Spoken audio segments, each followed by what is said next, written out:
Boa noite. Você acaba de acompanhar as principais notícias do Brasil e do mundo no Jornal da Band. E sem perceber, você já está dentro do ABC da Notícia. E o que é o ABC da Notícia? É um espaço inédito que traduz o noticiário do dia a dia de forma simples e acessível. Impossível você não entender a conversa que vai rolar hoje aqui. No ABC, a gente não usa siglas, especialista não fica aí falando com especialista, é um programa para nós simples mortais. Eu sou jornalista, meu nome é Maria Cristina Poli e nesta tarefa eu tenho a boa companhia do jornalista e também especialista em educação midiática, Alexandre Sayad. Boa noite, Alê. Boa noite, Cris. Obrigado pela boa companhia, viu? Já começo bem aqui do seu lado. Obrigado. Eu espero, né? Estou aí te seduzindo. Obrigado. E como eu disse, o ABC da Notícia explica a notícia.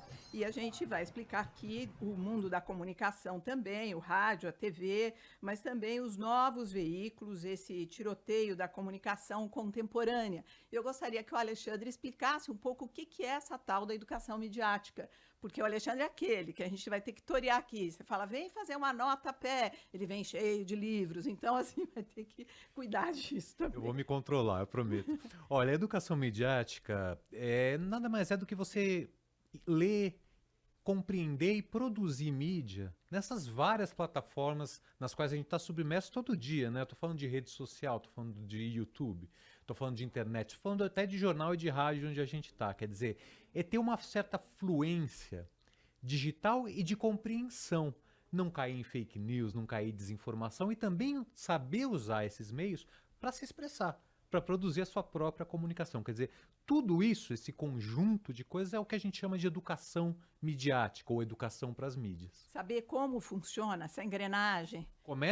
Acho que o primeiro ponto é saber como tudo funciona, como as informações circulam, para depois a gente poder interferir também, produzir a nossa informação, analisar num contexto mais amplo, comparar informações. Os efeitos, né, que qualquer ação que você possa produzir pode causar em cima do outro. Exatamente. E é curioso, Cristina, porque não é só para jovem ou criança, quer dizer, educação midiática é para todas as faixas etárias. Todo mundo precisa, para ser cidadão hoje, precisa ser educado para as mídias. E todo mundo adora se comunicar, né? Adoro. A informação está em todo lugar, de todo jeito, a toda hora. Exatamente. Bom, e o assunto de hoje, né, já que a gente está falando sobre isso, é a guerra da informação. Nosso foco, claro, vai direto para o conflito Rússia-Ucrânia.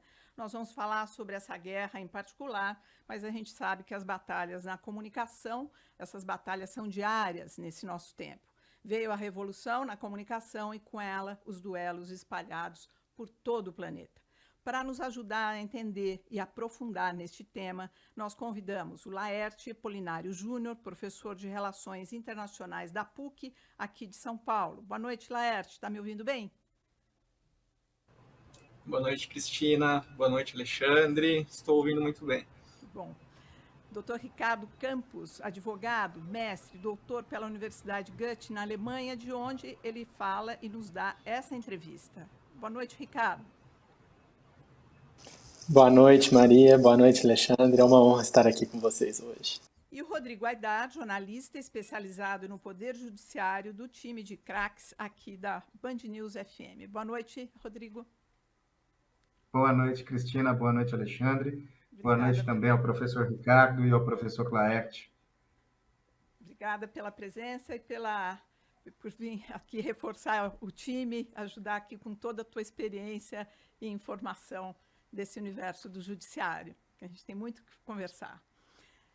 Bom, Obrigado. Eu gostaria, então, de começar aqui, a minha pergunta vai para a gente começar a nossa conversa para o Laerte, que é sobre essa disputa pelas versões que a gente tem visto muito no dia a dia, é essa disputa pelas versões sobre a guerra, uma disputa ali, até ouvi outro dia que a Rússia é Právida e a Ucrânia é rede social, numa referência aí ao jornal antigo da União Soviética, e com as redes sociais, que o presidente da Ucrânia seria mais moderno, que ele vive com um iPhone na mão e etc. Mas que, no fundo, os dois disputam aí versões da guerra.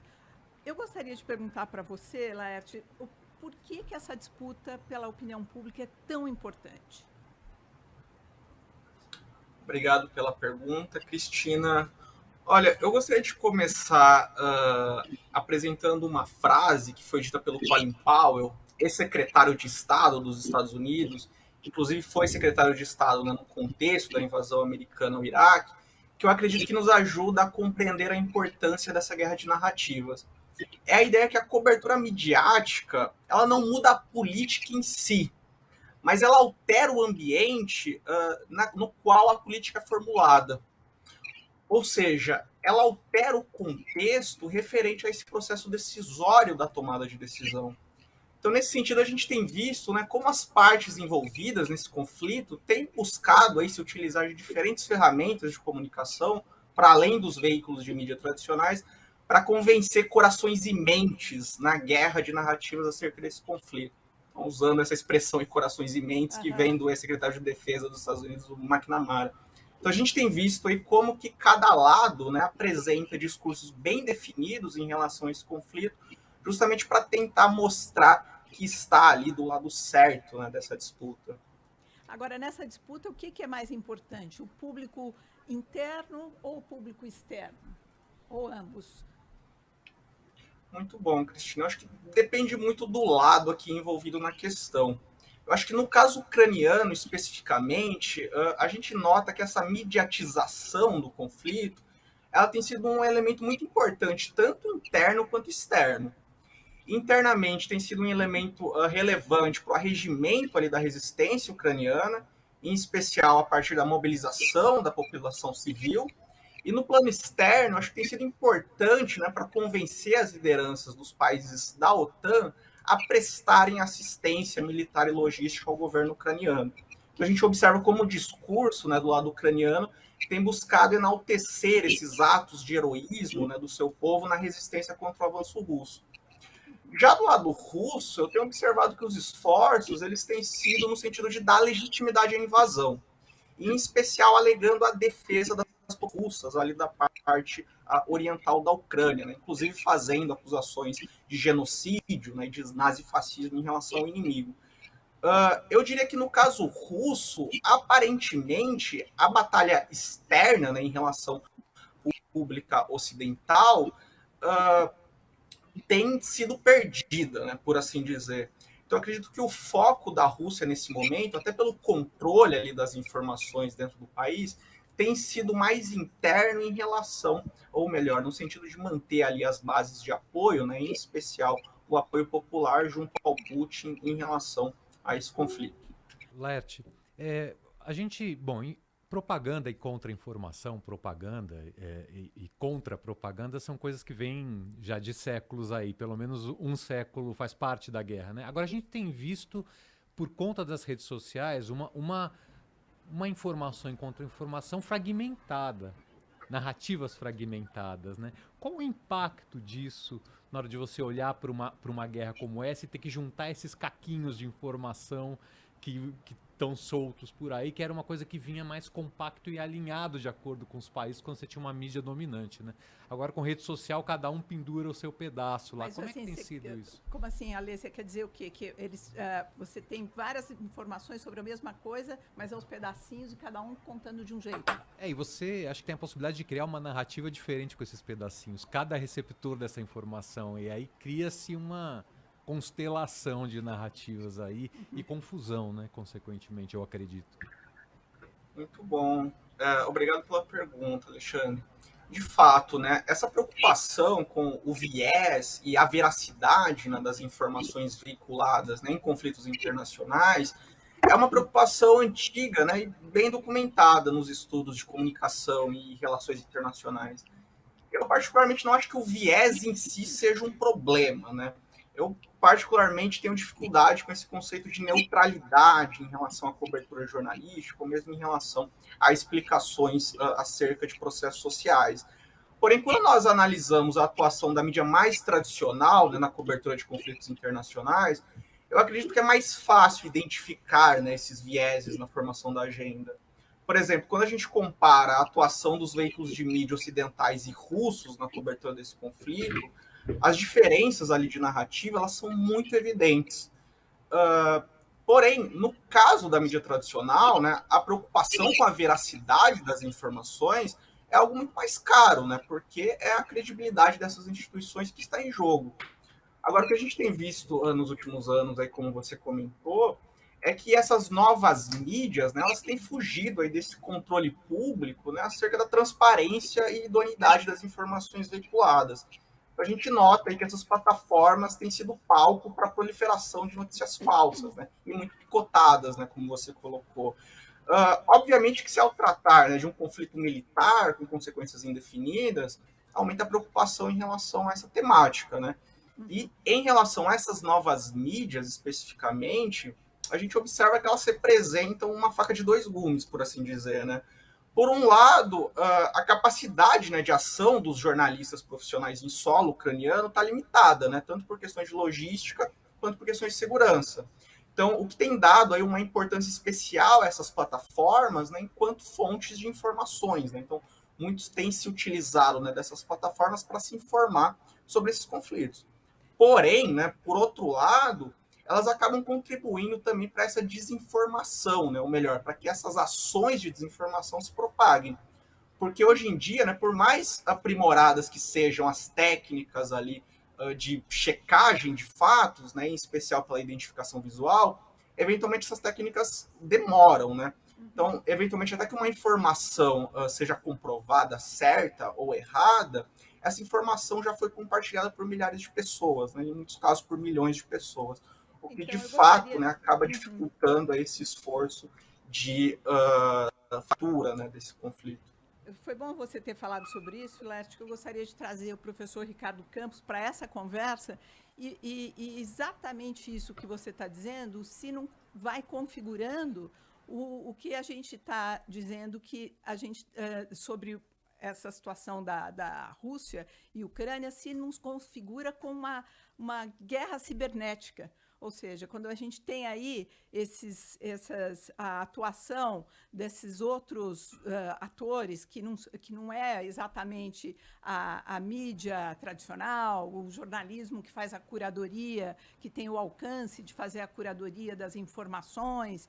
Então, é até o jornalismo colaborativo, mas sem a possibilidade de checagem. Isso não abre portas e oportunidades para o que a gente chama de guerra cibernética? É isso ou não, professor? Obrigado, Maria, pela questão, pela interessante pergunta. Eu acho que a gente dá para ver um movimento um tanto quanto paradoxal do ponto de vista da informação nessa guerra, né? Até então, o conceito de desinformação no debate público era extremamente, como o Laerte colocou, ligado às plataformas digitais. Então, até no Brasil, o PL das fake news, né, tem como objeto as plataformas. Agora, com a guerra, e principalmente nos últimos dias, o movimento russo, numa tentativa de nacionalização da comunicação, e não mais transnacionalização, no sentido de abertura através das plataformas, tem demonstrado que, e também voltado à tona, o que já era também algo recorrente nos estudos de mídia, que a comunicação e a desinformação não é uma característica marcante só dos meios digitais, né? Ela é também dos meios tradicionais, como rádio e televisão. E como, né, sintonizar isso para que a informação não seja desinformação é o grande desafio de todo Estado democrático de direito. Então a gente vê hoje esse movimento paradoxal de nacionalização da comunicação para a desinformação por parte da Rússia. Então a gente tem dos dois lados hoje a informação por parte, a desinformação, o debate sobre as plataformas digitais, mas também mostrando esse outro lado, que os meios tradicionais também podem ser carregados de desinformação quando acoplados ou angariados pelo Estado Nacional. Uhum. Agora, quando nesse momento de guerra, onde a informação a gente sabe que é tudo, né? A informação é tudo no momento de guerra. Qual o poder da informação? Quer dizer, ela pode atrapalhar um comboio, a ação de um deslocamento de uma tropa? O que ela pode fazer? Né? Hoje a gente, com essas fontes de informação tão diversificadas, elas têm um poder muito grande. qual o alcance, professor Ricardo? Muito interessante essa pergunta e remete também à sociedade moderna, né? A gente tem, na academia se discute muito sobre o capitalismo informacional. De repente, a informação tornou-se o centro, não mais a produção de um bem material. Se a gente pegar as principais empresas do mundo hoje em valor, as plataformas digitais, elas não produzem um copo, um carro, um automóvel, um avião, mas elas detêm informação. E isso na guerra é extremamente importante. Daí entra, Maria, a sua questão inicial sobre a guerra cibernética, né? Então tem se travado, paralelamente à guerra que a gente vê nos corpos e na destruição, também uma guerra opaca, né? De pouca acessibilidade, de ataques cibernéticos que visam justamente o quê? Atacar centros estratégicos, hospitais, centros de energia, de abastecimento, centro de inteligência, para desestruturar, então, uma ação coordenada baseada em informação. Uhum. Agora, eu gostaria que vocês falassem um pouquinho, eu acho que, inclusive, é uma área que o Alexandre conhece bem, que é esse momento onde os símbolos estão sendo bem trabalhados nessa guerra, além desses recursos todos, essas ferramentas todas de comunicação. A gente viu essa semana, e desde que a guerra começou, a letra Z como um símbolo forte dessa guerra, o Z sendo aplicado nos tanques de guerra, o Z, um atleta olímpico, se não me engano, da Rússia, colocando uma fita crepe, pondo o Z para desafiar uma derrota que ele tinha tido numa prova. Quanto que esses símbolos, ninguém relacionou isso ao nazismo, nada disso, mas como o Z fosse uma referência a uma atitude vitoriosa, talvez, da Rússia. Quanto que vocês têm informação sobre esse Z russo? O que ele pode significar? Qual o efeito que ele traz para uma população? Quer começar por você, Alexandre, sobre isso? Eu acho que as consequências da guerra elas são muitas vezes tecnológicas para a sociedade, mas elas são simbólicas e culturais também, né? Então, no fim de toda a guerra, você tem uma herança cultural daquilo para a sociedade que fica. E simbolicamente, culturalmente, essa guerra começa a produzir alguns símbolos que têm uma importância lá na hora do conflito, mas a gente não sabe até que ponto esses símbolos vão perdurar depois, né? A gente vive numa sociedade que tem signos por todos os lados, então o signo é uma arma de batalha também. O signo traz muita coisa, traz força, né? As imagens, né? O signo é a imagem, ela pode ser uma imagem, pode ser um vídeo, pode ser mesmo uma palavra, né? A gente chama de signo. E eu acho que é o caminho que eu vejo do Z é um pouco, tá dentro do ambiente da propaganda mesmo, na força de uma imagem que simbolize uma causa, sobretudo para o lado russo desse conflito, entendeu? Tenho enxergado assim. E você, Laerte, você tem uma opinião sobre essa força do Z? Eu concordo com o Alexandre, né? Começou como um símbolo militar ali, misterioso, né? Em que alguns analistas tentaram, né, especular, né, sobre o significado militar desse termo, em especial em função de ser uma letra do alfabeto romano, né, e não do alfabeto cirílico. Então, alguns aventaram que poderia dizer respeito à localização, né, o objetivo de determinados regimentos, né, então significaria oeste. Outros colocaram que seria uma forma de se evitar fogo amigo entre as tropas.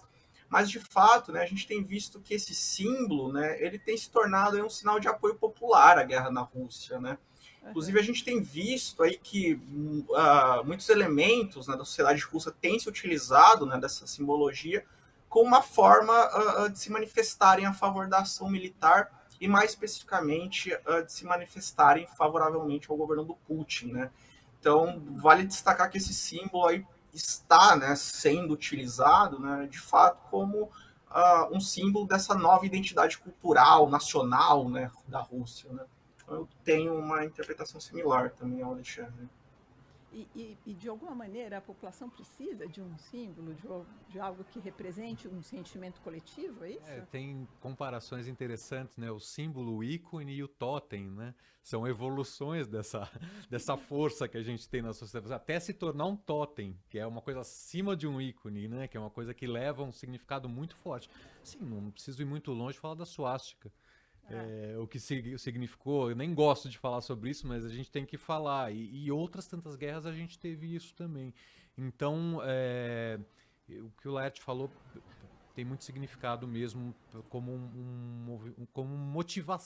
um significado motivacional mesmo para a guerra. Eu acredito que esteja tomando essa carga de significado. Não, tanto é que esse atleta, ele falou assim, olha, ele foi repreendido, parece que vai ser punido, e ele falou assim, se eu tiver que colocar o Z de novo na minha camiseta, eu ponho de novo, eu não me arrependo.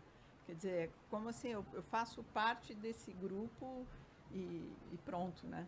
Lembrar que a suástica, no caso da Segunda Guerra Mundial, foi usada pelos nazistas recuperando um símbolo egípcio, né? Que eles ressignificaram como suástica. Mas originalmente, em alguns monumentos egípcios antigos, você tem a suástica com um outro sentido. Eu gostaria de retomar um pouco aqui o movimento das redes sociais e tudo mais, falar um pouquinho do movimento, por exemplo, do Airbnb, que fez um movimento super bacana, quer dizer, esses movimentos coletivos, que eu li algumas coisas assim que realmente me deu vontade de chorar, assim, de ver. Aliás, eu choro desde a pandemia, qualquer coisa me faz chorar. Mas, assim, vendo como as pessoas são solidárias, as pessoas reservando quarto, casa, mandando dinheiro para as pessoas poderem ter recursos para sobreviver e tudo mais. E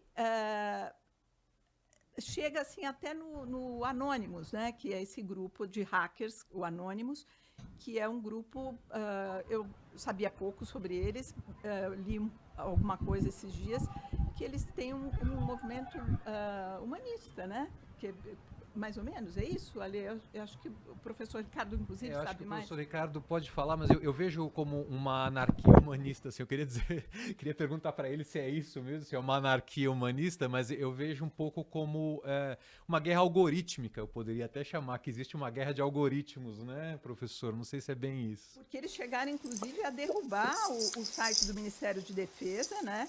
Eles têm uma pauta humanitária, seria isso, não é? E eles são então, nesse caso, toca até a questão da simbologia, né, que o Alexandre bem tocou, né? A humanidade é gerida por simbologia. Se a gente vê os movimentos nacionalistas, criação de Estado Nacional, que seria um Estado Nacional sem uma bandeira, sem um hino nacional, algo que aglutine, né? E também, nesse caso, no Anonymous, há uma fonte aglutinadora em torno de determinados valores, né? E aí é interessante a gente olhar para os conceitos tradicionais de guerra, né, baseado em territórios, conceitos do século XIX. O Anonymous cria uma certa forma de partisanos espalhados pelo mundo, né, lutando em torno de uma causa.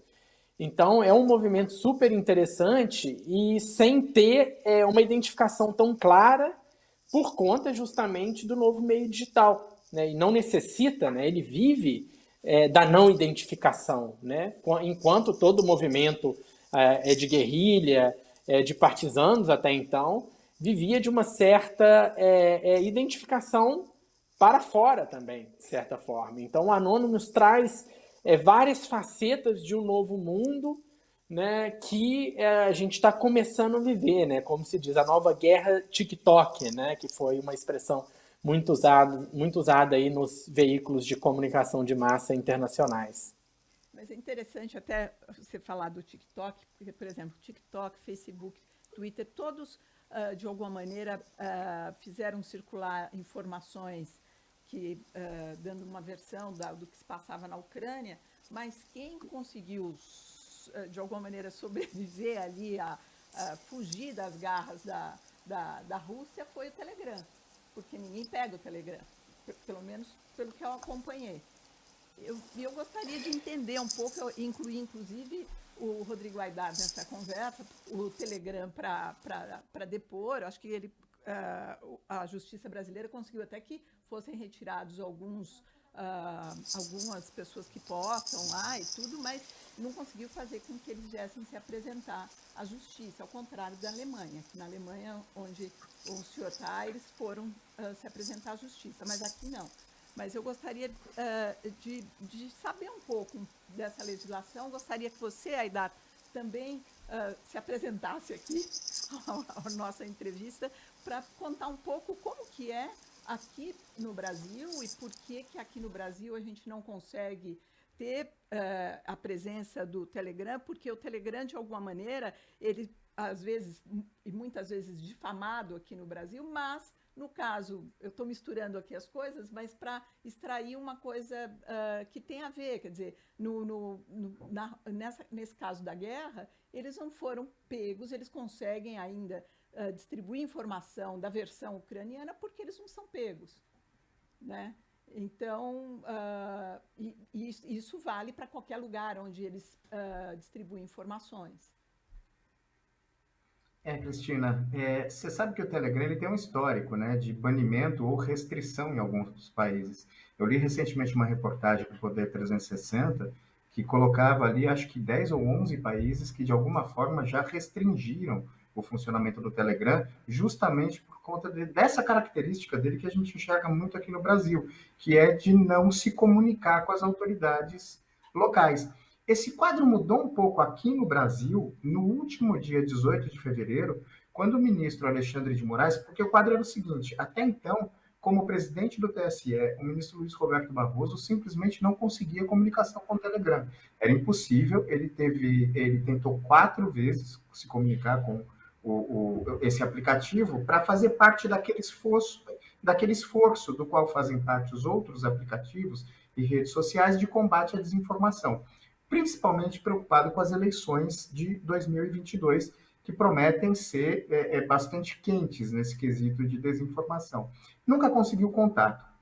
No último dia 18, o ministro Alexandre de Moraes deu uma ordem mandando suspender 3 perfis que eram do Alan dos Santos, aquele blogueiro bolsonarista que a gente conhece bem e que está foragido da justiça brasileira e é investigado e usava o Telegram para dar continuidade ao que o ministro Alexandre de Moraes fala de um ataque às estruturas democráticas. É por isso que ele é investigado. O ministro Alexandre de Moraes colocou na decisão o nome de 4 advogados que supostamente tinham representação do Telegram aqui no Brasil. Parece que é um escritório de advocacia que foi contratado pelo Telegram, mas para tomar conta só da propriedade intelectual, ou seja, por uma questão de marca. Só que, por conta dessa ordem direta do ministro Alexandre de Moraes, não uma comunicação para Dubai, como foi feito pelo ministro Luiz Roberto Barroso, mas uma ordem direta a um escritório sediado no Brasil que representa o Telegram em uma outra questão, o Telegram suspendeu as 3 contas do Alan dos Santos. A ordem era ou suspende em 24 horas, ou a gente vai suspender o funcionamento do aplicativo de forma geral por 48 horas e impor uma multa de R$100 mil por dia de descumprimento. E dessa vez o Telegram atendeu a ordem da Justiça Brasileira. Isso está sendo considerado por algumas autoridades como uma sinalização, ainda não uma sinalização para fazer parte desse esforço que é feito por todos os outros aplicativos e redes sociais relevantes no Brasil, de um grupo, quase uma força-tarefa, para usar essa expressão, de combate à desinformação, visando as eleições, mas está sendo visto como um aspecto positivo. O Telegram finalmente respondeu à Justiça do Brasil. Então, a gente precisa ver como vai se desenrolar daqui para frente. Houve uma primeira resposta, ao menos isso. Agora, quando a gente pensa na Rússia, ele não consegue cercar o Telegram porque não existe meios? Será que não existe meios? Professor Ricardo, o senhor teria alguma informação para nos dar com relação a isso? É interessante essa questão, ela envolve, o colega explicou bem as questões jurídicas, a Alemanha esteve envolvida numa tentativa de comunicação muito forte, houve uma pressão até diplomática, e aí houve uma resposta, agora no Brasil, com uma ameaça também muito dura de bloqueio do ministro Alexandre de Moraes, eles atenderam. Mas isso revela uma questão muito complicada, né? E como trazer isso para dentro de lei e tornar essa cooperação uma cooperação constante. Esse é o grande desafio, né? E também para outros aplicativos que vão surgir, né? E a questão técnica do bloqueio é o seguinte: o Telegram utiliza-se, como outros aplicativos, de vários PIs, né? Vários IPs espalhados. Só que você consegue fazer um bypass disso criando um VPN, que são contas alternativas sediados em outros locais, né? Só que isso de acesso em massa, né? Por exemplo, no Brasil, um bloqueio do Telegram completo seria impossível por conta da possibilidade de VPN, mas atingiria uma parte grande da sociedade, por exemplo, o tio que usa o Telegram, que não entende muito de tecnologia. Então, tudo isso ficaria complicado. É possível, sim, bloquear para grande parte, mas é complicado, é mais difícil bloquear para todos, né? Mas o efeito de diminuir a comunicação, de diminuir a intensidade, também o número da comunicação, é possível, sim, mas é uma atividade constante de cancelamento desses endereços. Cristina, é engraçado, a gente tá falando de ícone, conta da imagem do Z, mas eu acho que o Telegram tá virando um ícone, se não um totem, dentro do mundo da comunicação, porque ele em si tá se transformando num ícone de quase que incontrolável, né? De sem controle governamental nenhum, de anarquia mesmo, quase um ícone fugidio aí das forças de legislação. Ele fala isso, o dono do...